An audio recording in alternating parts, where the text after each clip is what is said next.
It's a pleasure to have you here with us. It's great to be here. Thanks for having me. Right, and I think the best way to start this conversation is with testimonials, right? You've been doing this for over 6 years. So give us a picture of perhaps testimonials of the impact that this program has had on those that you have engaged with. Absolutely. We have a passion for serving these mid-stage entrepreneurs in Nigeria that are poised to scale. A great example of the impact that we can have on their trajectory with their business is Omini Salami, who was one of our finalists at Pitch Day yesterday and actually received 500 million naira. So he was one of our award winners.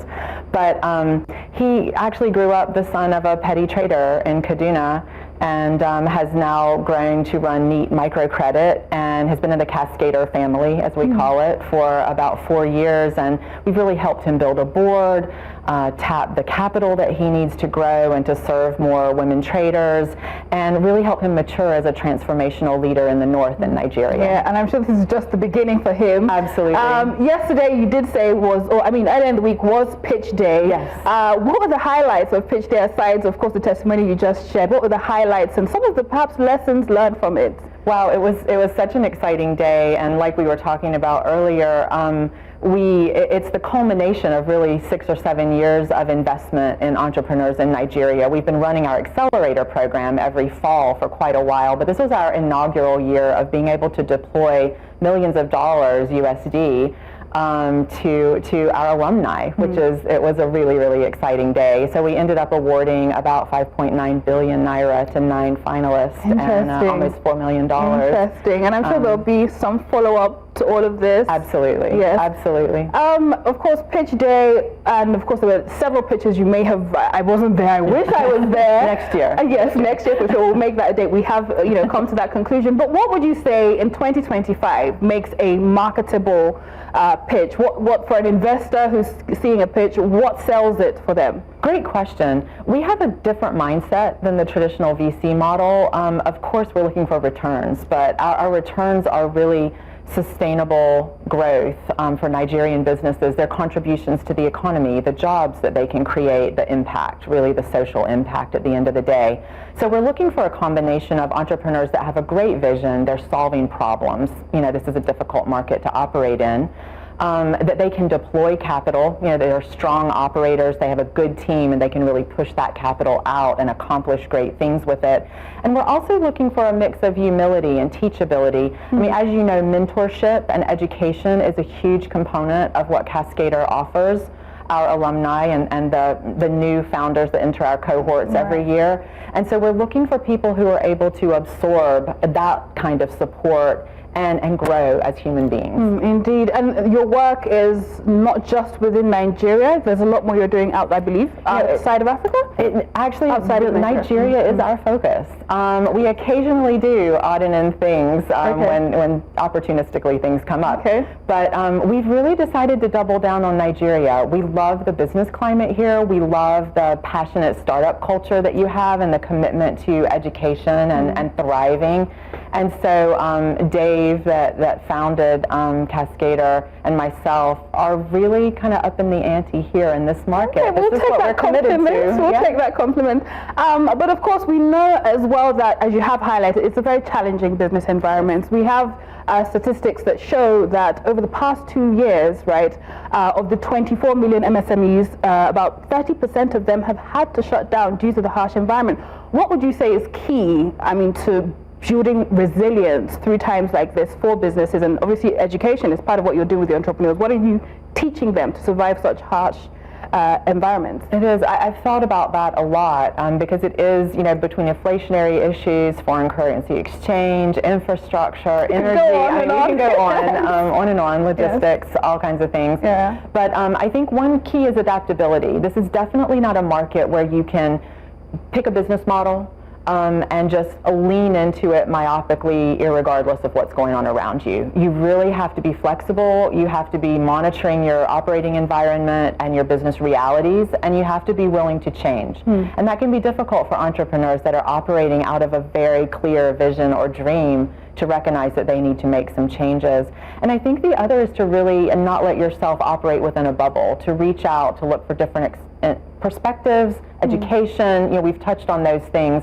but to ask for help. I think there's an ecosystem of entrepreneurs here that can support each other with that hard emotional journey that they can have in a difficult business environment, but also can supply some of those resources, advisory support, and things like that, that it really takes to grow beyond yourself. Yes, and I'm happy you've talked about growth, because resilience, surviving is one thing, but scaling, is another thing, especially with these medium stage entrepreneurs that you work with. So what would you say would be key to not just surviving or being resilient within this kind of environment, but actually scaling, growing? I mean, there's definitely, our Cascador alumni will laugh, but we always tell them they have to know their customer. You have to be solving a problem in the marketplace. You can't build something and assume that people will buy it because you've created it. So there's that responsiveness and that continual feedback cycle with their customer base for understanding what's really going to resonate, what price point is tolerable, and what kind of service experience they need to deliver to continue to build loyalty. So there's that component. They also need capital. And that's what we're really so pleased to provide with Pitch Day and our Alumni Catalytic Fund that we launched this year. The reality is a lot of businesses need working capital. Some need equity, some need debt. They need a variety of structures. So I think having that tailor-made capital that fits where they're at in their business cycle is really going to empower scale. And then bringing in talent that's sometimes bigger than themselves, that's able to take their company where it's going and not just work with it where it is. Yes. We try to fill all those gaps to some extent. Yeah, I mean, we do have to commend the work you're doing there. But in the course of doing this work, are there particular challenges that you have, encountered with your engagement, and what has been the approach in tackling such, challenges or preferring solutions? Right. Sometimes, at least for those of us that are based in the U.S., I'm based in New York, but we wish we were here more. We'd love to have you here. Yeah. So, there's that building an ecosystem and a really thriving community on the ground that I think we look for. There's also maintaining all of these relationships. There's a deep network of relationships that drives this level of support for founders, not a one-shot deal, but truly a relationship over years that we try to nurture with our founder first focus.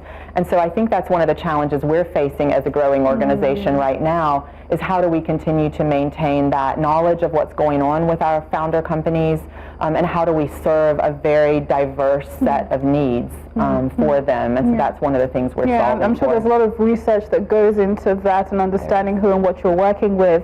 And we know that to pull the magnitude of what you're doing off, it does take some partnership. Are you doing this alone, Cascador? Absolutely not. We have an amazing group of faculty and mentors who serve our alumni community and work in our cohorts every year as we actually go through the accelerator program. We're partnering with Sterling Bank to deploy the Catalytic Fund, so they're our credit management partner, and they've also put in some of their own capital along with ours to increase what we're able to extend to our alumni.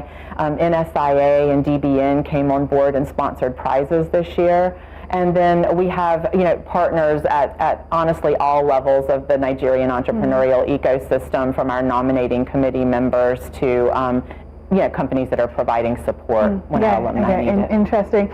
And I mean, to run with such a vision that you have, right, for the company and for entrepreneurs, you do have to have some level of, again, vision, short to medium term. So what do you see on the entrepreneurial landscape here in Nigeria? What is your vision? What are your projections for the entrepreneurs? Oh, that's a great question. I know that people come and go sometimes from the African market. Right. You see that people come in, they try to do things for a few years. We're 7 years in now, we're committed. It's a long haul pursuit for us. This is kind of our beachhead, I think, as an organization. And I'm optimistic. I mean, despite all the challenges, I just see the drive, the commitment, like I said, the willingness to grow and be educated and partner. That's all here. And so I think it's a matter, in our minds, we've chosen to kind of create our impact through the impact that our for-profit entrepreneurs make. And so our ability to help them serve their customers better, innovate, create jobs, upskill people for the workplace of the future, pull people out of poverty and provide opportunity.